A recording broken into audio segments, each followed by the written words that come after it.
네, 안녕하세요. 오프입니다. 네, 오늘은 2026년 2월 9일 오후 10시를 지나가고 있고요. 네, 2월 8일이었죠. 일본에서 총선이 있었습니다. 네, 이때 어떠한 일이 있었는지, 또 이 총선의 결과가 이 비트코인, 우리가 지금 투자하고 있는 비트코인과 또 투자 시장, 또 암호화폐 시장에 어떠한 영향을 줄 것인지에 대해 살펴볼 건데요. 우리가 상상하는 것보다, 우리가 생각하는 것보다 매우 중요한 뉴스입니다. 그래서 이 내용을 한번 알고 있으면은 내가 지금 코인판에 투자하고 버티는 게 과연 잘하는 것인가, 또는 신규 투자를 고민하신 분들이라면 계속 주식을 투자하는 게 잘하는 걸까, 아니면은 내가 투자한 자금 중에 일부를 비트코인이나 알트코인에 투자하는 게 좋을까 한번 진지하게 고민해 보시기 바랍니다. 결국은 투자 시장에서 가장 중요한 거는 유동성이라고 생각을 하는데요. 오늘의 유동성이 바로 일본 총선 결과에 따라서 많이 변화가 된다라는 점을 이야기할 겁니다. 네, 그러면 지금부터 관련된 내용 들어보시면 좋겠네요. 2026년 2월 8일 일본에 정말 기록적인 폭설이 내렸는데요. 바로 그날 일본 정치에는 더 엄청난 지각 변동이 있었습니다. 다카이치 사나의 총리가 이끄는 자민당이 그야말로 압승을 거뒀어요. 네, 정말 압도적인 승리였죠. 그런데 저희가 오늘 이 얘기를 꺼내는 건 이게 그냥 다른 나라 정치 뉴스가 아니기 때문이거든요. 일본의 경제 정책 방향이 완전히 바뀌고 그 파도가 어쩌면 여러분의 비트코인 시장에까지 거대한 쓰나미처럼 밀려올 수 있다는 신호탄이라는 분석이 나왔습니다. 그래서 오늘은 제공해 주신 이 심층 보고서를 가지고 사나이 노믹스가 대체 뭔지, 그리고 이게 어떻게 엔캐리 트레이드라는 글로벌 유동성 펌프를 다시 돌리는지, 또 일본의 세금 제도가 바뀌는 게 왜 비트코인이 그렇게 중요한지 하나하나 좀 깊게 파헤쳐 보겠습니다. 네, 오늘 우리가 집중해야 할 질문은 바로 이겁니다. 어떻게 한 나라의 선거 결과가 중앙은행의 손발을 묶어버리고 이걸 재정 우위라고 하죠. 사실상 전 세계 위험자산 시장으로 흘러들어가는 돈의 수도꼭지를 그냥 영구적으로 열어두는 그런 효과를 낳을 수 있는가? 그리고 또 하나, 2천조 엔, 정말 상상도 안 되는 이 일본의 가계자산이 어떻게 암호화폐 시장으로 흘러 들어올 수 있는지, 그 제도적인 문이 어떻게 열리고 있는지도 살펴보겠습니다. 좋습니다. 그럼 선거 결과부터 좀 구체적으로 보죠.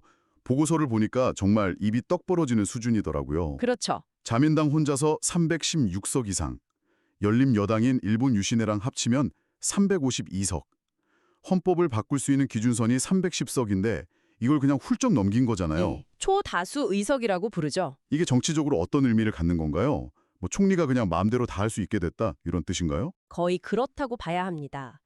이 정도 의석이면요, 당내 반대파나 야당의 목소리는 사실상 의미가 없어집니다. 아, 견제가 안 되는군요. 네.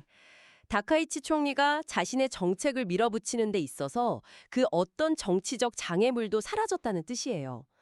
투자자 입장에서 보면 가장 싫어하는 정책의 불확실성이 제거된 거죠. 아, 그게 중요하겠네요. 그렇죠. 앞으로 몇 년간은 다카이치 총리가 구상하는 경제정책, 즉 사나이노믹스가 거침없이 추진될 거라는 아주 강력한 시그널입니다. 그 사나이노믹스라는 게 뭔지 궁금한데요. 예전 아베 전 총리의 아베노믹스와는 어떻게 다른가요? 아, 좋은 질문입니다. 계승자이면서도 훨씬 더 뭐랄까 과감하고 공격적이라고 보시면 돼요. 공격적이요? 네, 다카이치 총리는 대표적인 적극적 재정파거든요. 공약을 보면 방향이 명확해요. 소비세를 깎아주고 국방비는 엄청나게 늘리고 또 반도체 같은 첨단 기술 분야에 정부가 대규모로 돈을 쏟아붓겠다는 겁니다. 듣기에는 참 좋은데요. 근데 그 돈이 다 어디서 나오는 거죠? 세금은 깎아주면서 지출은 늘리겠다니 이게 좀 앞뒤가 안 맞는 말처럼 들리는데요. 바로 그 지점이 핵심입니다. 재원은 결국 국채 발행. 아, 빚을 내는 거군요. 네, 맞습니다. 정부가 빚을 내서 마련하겠다는 거예요. 나라은행, BOJ가 금리를 계속해서 낮게 유지해 주길 바라게 되겠죠. 그렇죠. 이자가 무서우니까. 바로 여기서 재정 우위, 피스컬 도미넌스라는 아주 중요하고 또 어떻게 보면 좀 무서운 현상이 시작되는 겁니다. 잠시만요. 재정우위라니 용어가 조금 어려운데요. 방금 중앙은행이 정부의 바람대로 움직여야 하는 상황이라고 하셨잖아요. 이걸 좀 쉽게 풀어서 설명해 주실 수 있을까요? 물론이죠. 아주 쉬운 비유를 들어볼게요. 월급은 한 300만 원인데 카드 빚이 1억 원인 사람이 있다고 생각해 보세요. 네. 이 사람한테 가장 무서운 건 은행이 이자율을 올리는 거겠죠. 아, 그렇죠. 당장 생활이 안 될 텐데요. 맞아요.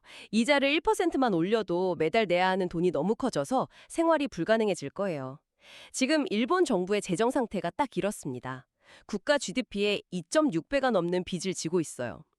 이런 상황에서 일본은행이 물가를 잡겠다고 기준금리를 1%만 올려도 정부가 추가로 내야 할 이자 비용이 수십조 원씩 늘어나서 국가 재정이 파탄날 수 있는 거예요.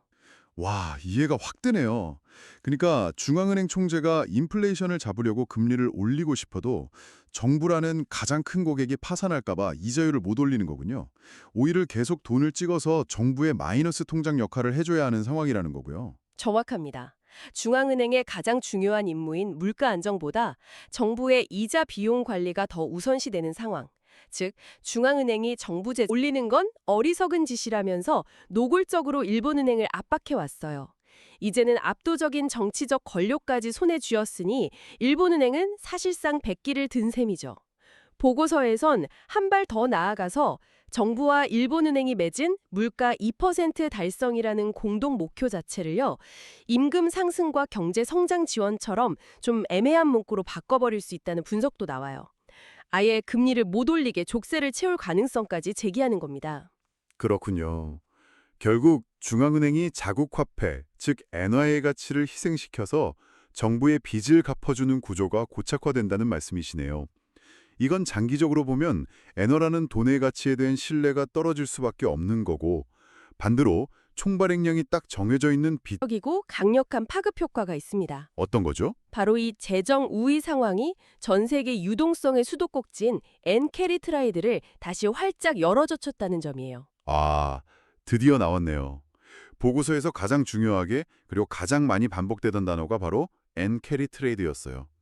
저도 예전에 들어는 봤는데 솔직히 이게 정확히 어떻게 작동해서 비트코인 가격에까지 영향을 미치는지 늘 궁금했습니다. 네, 이 기회에 제대로 한번 설명해 드릴게요. 네, 부탁드립니다. 메커니즘은 의외로 간단합니다. 금리가 거의 0%에 가까운 일본 엔화를 아주 싼 이자로 빌려요. 그리고 그 돈으로 금리가 5%가 넘는 미국 국채를 사거나 아니면 더 높은 수익을 기대할 수 있는 미국 기술주나 비트코인 같은 자산에 투자하는 겁니다. 아, 이자 비용은 거의 안 드는데 높은 수익을 얻을 수 있으니 뭐 투자자 입장에선 땅 짚고 헤엄치기나 다름없는 거네요. 그렇죠. 듣기만 해도 솔깃하죠. 네. 그런데 여기에도 분명히 위험이 있겠죠. 물론이죠. 이 거래가 성공하려면 딱 두 가지 조건이 완벽하게 맞아떨어져야 합니다. 두 가지 조건이요? 첫째, 돈을 빌리는 일본과 투자하는 미국 같은 나라 사이에 뚜렷한 금리 차이가 유지되어야 하고요. 둘째, 내가 빌린 돈인 엔화의 가치가 오르면 안 됩니다. 오히려 지금처럼 떨어져주면 더 좋고요. 왜 그렇죠? 엔화 가치가 오르면 좋은 거 아닌가요? 아니요, 빌린 사람 입장에서는요, 나중에 돈을 갚을 때 엔화 가치가 올라 있으면, 즉 엔고가 되면 같은 돈을 갚아도 실제로는 더 비싼 값을 치르는 셈이니까요. 아하, 그러니까 이자 차이로 돈을 벌어도 환율에서 손해보면 말짱꽝이라는 거군요. 바로 그겁니다. 그런데 타카이치 총리의 이번 압승이 바로 그 두 가지 조건을 완벽하게 보장해주는 보험 증서가 된 셈이에요. 그녀의 정치적 압력 때문에 일본은행은 앞으로 몇 년간 금리를 올리기 사실상 불가능해졌고요. 그런 금리 차이는 유지되겠네요. 그렇죠. 그리고 대규모로 돈을 풀어 경제를 살리겠다는 정책은 엔화 가치를 계속 약하게 만들, 즉 엔저를 유지시킬 테니까요. 투자자들 입장에선 리스크가 사라진 마음 놓고 엔화를 빌려 투자할 수 있는 골디락스 환경이 펼쳐진 거죠. 보고서에 나온 데이터를 보니까 이게 얼마나 중요한지 확 와닿더라고요. 2024년 3월에 일본은행이 정말 아주 조금 소심하게 금리를 올렸을 뿐인데 비트코인 가격이 무려 23%나 폭락했었잖아요. 네, 시장이 아주 민감하게 반응했었죠. 그 후로도 일본은행이 긴축적인 발언을 할 때마다 시장에 크게 출렁였고요. 이제 그 공포가 완전히 사라졌다는 거네요. 보고서의 표현을 빌리자면 글로벌 유동성 밸브를 잠그려던 일본은행의 손목을 다카이치 총리가 붙잡아버린 격이라는 표현이 정말 적절한 것 같아요. 네, 맞습니다. 최근 데이터를 보면 정말 재미있는 현상이 나타나는데요. 엔화 가치가 떨어질 때 비트코인 가격이 오르는 현상이 거의 90% 확률로 같이 움직이고 있어요. 이건 비트코인이 단순히 새로운 기술이 아니라 사실상 엔화 약세에 베팅하는 금융상품처럼 여겨지고 있다는 강력한 증거입니다. 이 구조가 앞으로 몇 년간은 더 견고하게 지속될 가능성이 매우 높아진 거죠. 알겠습니다. 그러니까 엔캐리 트레이드는 전 세계의 큰 선들이 엔화를 빌려서 비트코인을 사는 어떻게 보면 시장에 돈을 공급하는 측면의 이야기군요. 그런데 보고서를 보면 이것만큼이나 어쩌면 더 중요하게 다루는 게 있던데요. 어떤 부분 말씀이시죠? 바로 일본 안에서 직접 비트코인을 살 사람, 즉 수요 측면의 이야기 말이에요. 아, 네, 맞습니다. 지금까지는 글로벌 기관 투자자들의 이야기였다면 이제는 일본의 개인 투자자들, 흔히 와타나베 부인으로 불리는 평범한 사람들의 이야기로 넘어가야 합니다. 이게 어쩌면 더 큰 파급력을 가질 수도 있어요. 일본 개인들이 그동안 암호화폐 투자를 많이 안 했나요? IT 강국이고 새로운 기술에 관심도 많을 것 같은데요. 그동안은 하고 싶어도 할 수가 없는 구조였어요. 가장 큰 장벽이 바로 세금이었습니다. 세금이요? 네. 기존 일본의 암호화폐 세금 제도는 정말 징벌적이었거든요. 잡소득으로 분류해서 다른 소득이란 합산해서 과세했는데 최고 세율이 무려 55%에 달했어요. 55%요? 잠깐만요. 이익이 1억 원 나면 5,500만 원을 세금으로 내라는 거잖아요? 그쵸. 와, 그건 사실상 투자하지 말라는 얘기나 다름없네요. 저라도 그런 상황이면 그냥 은행에 돈을 넣어두겠어요. 맞아요. 그런데 사나이노믹스가 이 말도 안 되는 세금 제도를 완전히 뜯어고치려고 하고 있습니다. 이걸 주식처럼 신고 분리 과세 방식으로 바꾸고 세율을 다른 소득과 상관없이 일괄적으로 20%로 낮추는 개혁을 추진하고 있어요. 55%에서 20%로요? 이건 정말 파격적인 변화네요. 여기서 끝이 아닙니다. 만약 투자를 하다가 손실이 나면 그 손실을 3년간 2월해서 나중에 발생할 이익과 상계해서 세금을 줄일 수 있게 해주는 손실 2월 공제 혜택까지 주겠다고 합니다. 와, 이건 단순히 세금을 깎아주는 차원이 아니네요. 일본 정부가 사실상 국민들에게 비트코인은 이제 주식처럼 투자해도 좋은 합법적인 자산입니다. 라고 공인해주는 것과 같아요.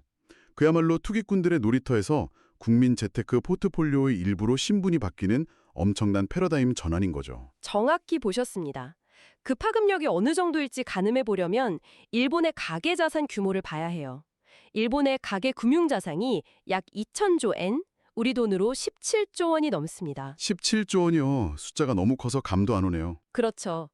그런데 더 놀라운 건 이 돈의 절반 이상이 수익률이 거의 없는 은행 예금이나 현금으로 그냥 잠자고 있다는 사실이에요. 그 잠자는 돈이 움직이기 시작한다면 어떻게 될까요? 보고서에서 아주 보수적인 가정을 바탕으로 계산을 해놨어요. 이 잠자고 있는 돈의 단 1%, 정말 아주 작은 일부만 암호화폐 시장으로 들어온다고 해도 그 규모가 약 130억 달러, 우리 돈으로 17조 원이 넘는 새로운 매수세가 됩니다. 이건 어마어마한 유동성 공급이죠. 17조 원이라. 네. 많은 분석가들이 이 변화를 두고 과거 미국에서 비트코인 현물 ETF가 승인된 것에 버금가는 아시아발 수요 충격이 될 수 있다고 평가하는 이유가 바로 여기에 있습니다. 자, 그럼 오늘 이야기를 한번 정리해 봐야 할 것 같습니다. 다카이치 총리의 압승이라는 하나의 정치적 이벤트가 비트코인이라는 자산 시장에 세 개의 거대한 엔진을 동시에 달아준 셈이네요. 첫째는 사나이노믹스가 돈을 마구 풀어서 장기적으로 엔화 가치가 떨어질 테니 이걸 방어하기 위해 비트코인을 사려는 수요가 늘어날 거라는 점. 그렇죠. 일종의 해지 수요가 발생하는 거죠. 그리고 둘째는 일본은행이 금리를 올릴 수 없게 되면서 전 세계 큰 손들이 싼 엔화를 빌려 비트코인을 사는 엔캐리 트레이드가 앞으로도 계속될 거라는 점. 글로벌 유동성이 마르지 않는 거고요. 네. 돈의 수도꼭지가 계속 열려있는 셈입니다. 그리고 마지막 셋째는 일본의 파격적인 세제 개혁으로 2,000조 엔이라는 엄청난 규모의 일본 개인 자금이 암호화폐 시장으로 들어올 수 있는 문이 활짝 열렸다는 것. 이 세 가지가 맞물려 돌아가기 시작하는 거군요. 네, 바로 그겁니다. 이 세 가지 강력한 동력을 바탕으로 보고서는 2026년 비트코인 목표가를 꽤 높게 잡고 있습니다. 기본적으로는 12만 달러에서 17만 달러. 만약 엔화 약세가 더 가속화되는 강세 시나리오에서는 최대 20만 달러 이상까지도 가능하다고 보고 있어요. 물론 이렇게 장밋빛 전망만 있는 건 아니겠죠. 분명히 리스크 요인도 있을 텐데요. 보고서에서도 경고하는 부분이 있었죠. 그럼요. 이 완벽해 보이는 시나리오에도 분명 어두운 그림자는 있습니다. 가장 큰 리스크는 엔화 가치가 정부의 통제를 벗어날 정도로 폭락하는 나쁜 엔저가 발생하는 경우예요. 엔저가 너무 심해져서 수입 물가가 폭등하고 서민 경제가 무너지면 다카이치 총리도 정치적 압력에 못 이겨 갑자기 금리를 올리는 등 정책을 180도 바꿀 수 있습니다. 아, 그렇게 되면 엔캐리 트레이드로 돈을 빌려 투자했던 사람들이 서둘러 빚을 갚아야 하니까 투자했던 자산들을 급하게 팔아야 하고 그게 시장 전체에 큰 충격을 줄 수 있겠군요. 맞습니다. 강제로 포지션을 청산해야 하는 상황이 오면서 금융시장 전체가 흔들릴 수 있죠.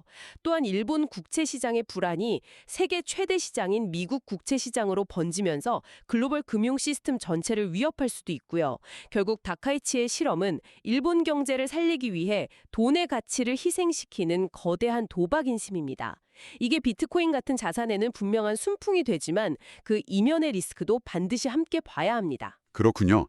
일본에서 시작된 이 거대한 실험이 결국 전 세계에 영향을 미치게 되겠네요. 네, 그래서 마지막으로 우리가 함께 생각해 볼 질문을 하나 던지면서 마무리하고 싶어요. 세계 3위의 경제 대국이 자국의 문제를 해결하기 위해 약한 통화를 통해 인플레이션을 사실상 전 세계로 수출하는 이런 상황이 앞으로 몇 년간 고착화된다면 과연 글로벌 금융 시스템의 장기적인 안정성은 어떻게 될까요? 그리고 그런 세상에서 우리가 믿을 수 있는 진정한 의미의 안전 자산은 과연 어디에 있을까요? 네, 이렇게 해서 오늘 제가 준비한 다카이치 피벗에 대해서 살펴봤는데요. 네, 내용이 좀 길었는데도 내용 하나 버릴 거 없이 매우 중요한 내용이었습니다. 네, 간단하게 오늘 살펴본 좀 간단하게 제가 정리해 드릴게요. 이번에 미국이래요. 일본에서 총리가 있었고요. 자민당이 엄청난 승리를 거두었죠. 실제로 일본에서 뭐라고 해야죠? 헌법을 바꿀 수 있는 게 310석이라고 그래요. 근데 310석, 개헌을 할 수 있는 게 310선인데 310선 이상을 넘겼기 때문에 다카이치 총리가 하고 싶은 대로 모든 걸 다 할 수 있습니다. 근데 다카이치 총리는 어떤 사람이냐면요. 아베노믹스를 이어받은 사나이노믹스를 얘기하고 있죠. 이 사나이노믹스를 살펴보면은 아베노믹스보다 더 많은 자금을 풀려고 하고요. 그리고 저금리를 유지하고 싶어 하고요. 엔저를 선호하는 이런 정책입니다. 쉽게 말해서 일본에 돈을 많이 풀겠다는 거예요. 그리고 일본에서 돈을 왜 빨리 푸느냐? 일본에는 엄청난 국가 부채를 가지고 있습니다. 국가 부채가 엄청난데 만약에 금리가 조금만 올라가도요. 정부에서는 엄청난 많은 세금을 내야 돼요. 그러니까 정부 입장에서는 세금을 많이 안 내기 위해서 이자를 많이 내지 않기 위해서 금리가 올라가는 걸 상당히 싫어할 수밖에 없습니다. 그래서 금리가 안 올라가게끔 할 거다라고 하는 거고요. 또 금리가 안 올라가면 어떤 현상이 일어나느냐. 최근에 여러분들 NK 트레이드라는 얘기 많이 들어보셨죠. NK 트레이드가 뭐냐면 단순합니다.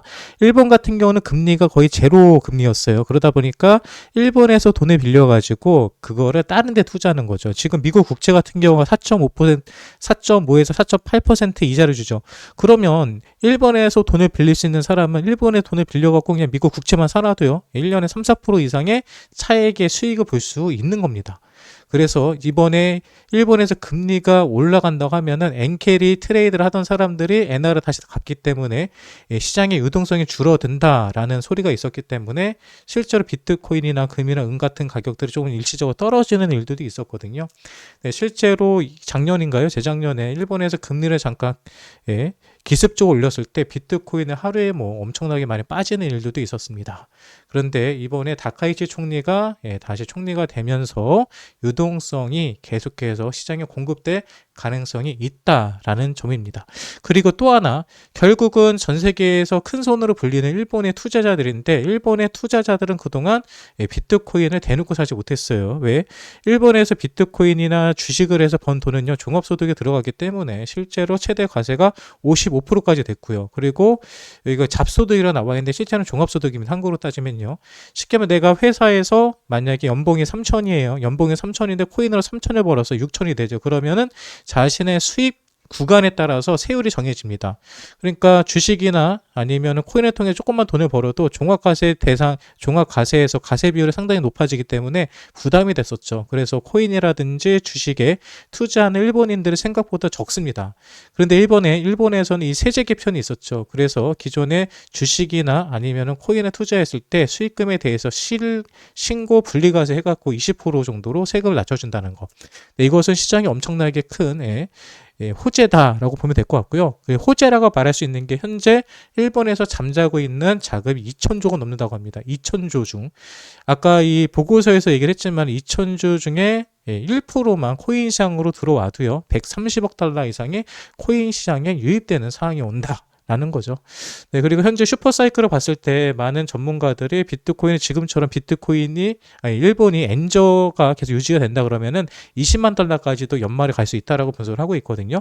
그만큼 일본의 엔저가 얼마나 중요한지에 대해서 우리는 알아야 된다는 거죠. 그래서 이번 다카이치 총리의 대승이 결국은 코인 시장과 그 밖에 투자 시장에 상당히 호재라는 점을 오늘 저는 여러분들에게 이야기해 드리고 싶었습니다. 그러니까 지금 코인 시장이 많이 힘들다 하더라도요. 너무 걱정하지 마시고 기다리다 보면 우리가 모두가 기다리는 그런 불장 조만간 오지 않을까? 언제? 저는 2026년도에는 무조건 올 거라고 기대하고 있고 기다리고 있습니다. 네, 저와 같은 생각을 가지고 저와 같은 방향을 바라보시는 분들은요. 저희 방송 함께 하시면 좋습니다. 저희 방송은 희망으로 편파 방송이거든요. 그래서 또 현물만 하는 방송입니다. 올라가지 않으면 다 같이 거지되는 방송이에요. 그러니까 저희는 마진 방송이 아니라 현물 방송이기 때문에 다 같이 현물 투자하시는 분들은 저희 방송 함께 하시면서 매일매일 제가 우리가 투자해야 되는 이유에 관해서 또 부정적인 얘기보다는 긍정적인 뉴스 위주로 방송을 하니까 많은 분들이 함께 해주시면 감사할 것 같습니다.